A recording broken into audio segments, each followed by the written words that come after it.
Ya, dan untuk mengetahui bagaimana cuaca pada akhir tahun 2025 dan memasuki tahun baru 2026, pemirsa, kita sudah terhubung bersama dengan Pak Andri Ramadhani, Direktur Meteorologi Publik BMKG. Selamat malam, Pak Andri.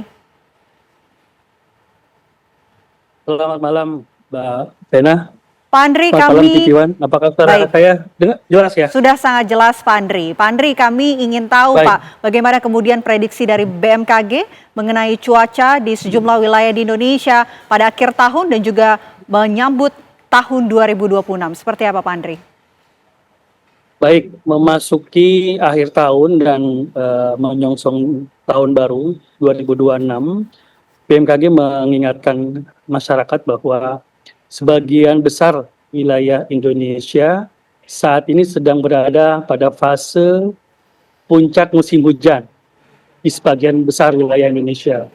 Sehingga tentunya ini potensi hujan lebat dan dampaknya masih perlu diwaspadai.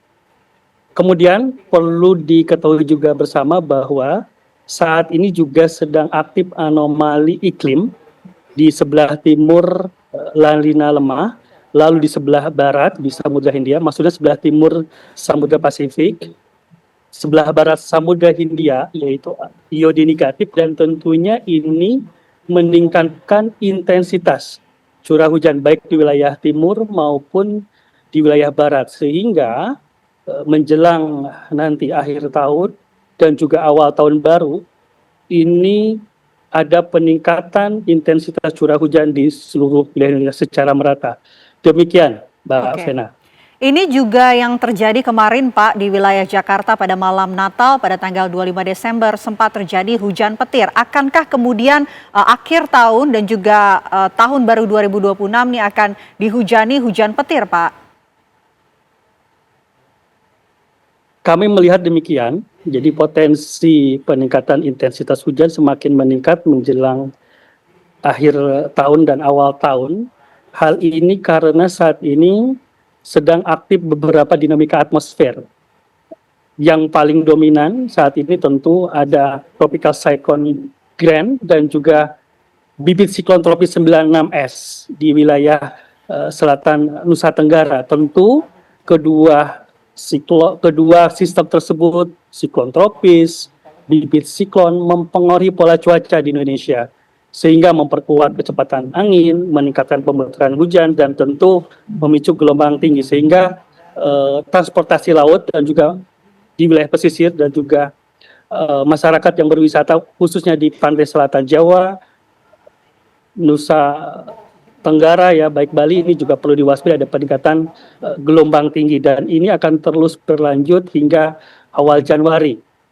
Demikian Mbak Vena. Oke, kami ingin tahu, Pak, untuk tanggal 31 Desember termasuk juga pada tanggal 1 Januari, seperti apa kemudian prediksinya? Apakah akan hujan cukup deras ataupun hujannya ini hanya hujan ringan saja, Pak Andri? Secara umum berawan hujan ringan hingga sedang. Namun tentu perlu diwaspadai menjelang malam, menjelang sore dan malam hari ya, ada peningkatan hujan, utamanya di sebagian besar Sumatera, Pulau Jawa, Bali, Nusa Tenggara, dan juga sebagian Kalimantan.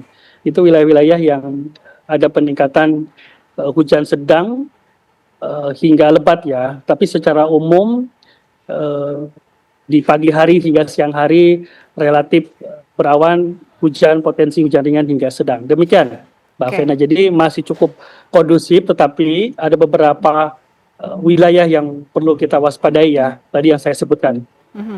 Lantas antisipasi apa yang harus dipersiapkan oleh masyarakat di seluruh Indonesia, Pak Andri, untuk kemudian menyiapkan diri dengan kondisi cuaca hujan ringan dan juga hujan sedang yang akan terjadi sampai bulan Januari nanti?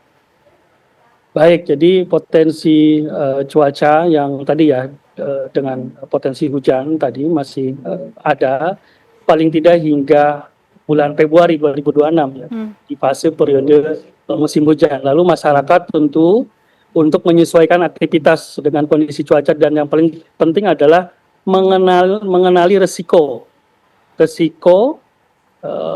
potensi bencana hidrometeorologi di wilayah masing-masing, dan tentunya terakhir selalu rutin memantau informasi terbaru dari BMKG dan sehingga kita tetap aman dan nyaman pada periode musim hujan saat ini, dan tentunya khususnya di periode Nataru ini, musim liburan tahun ini. Demikian.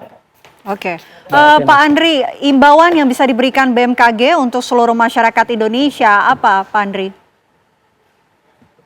Pertama tentu kami sampaikan yang tadi adalah gambaran ya, bersifat umum ya, tentu ini sangat dinamis dan tentu terus pantau informasi dari BMKG, dan BMKG juga ada platform khusus untuk khususnya untuk Nataru ya, informasi cuaca darat, laut maupun udara, dan tentu saya sampaikan kembali ya, artinya masyarakat untuk menyesuaikan rencana perjalanan dan aktivitas, dan tentunya terakhir kondisi cuaca di masing-masing harus dikenali, potensi risikonya, dan yang paling penting adalah tetap tenang ya, artinya jangan terlalu khawatir dengan adanya potensi ini. Yang paling penting adalah tetap waspada dan dapat menyesuaikan kegiatannya berdasarkan kondisi cuaca di wilayah masing-masing. Saya kira demikian, Mbak Vena. Tetap tenang, tetap waspada, dan juga menyesuaikan diri di kondisi cuaca yang berubah-ubah. Terima kasih Pak Andri Ramadhani, selaku Direktur Meteorologi Publik BMKG telah bergabung bersama kami di Apa Kabar Indonesia Malam. Selamat malam.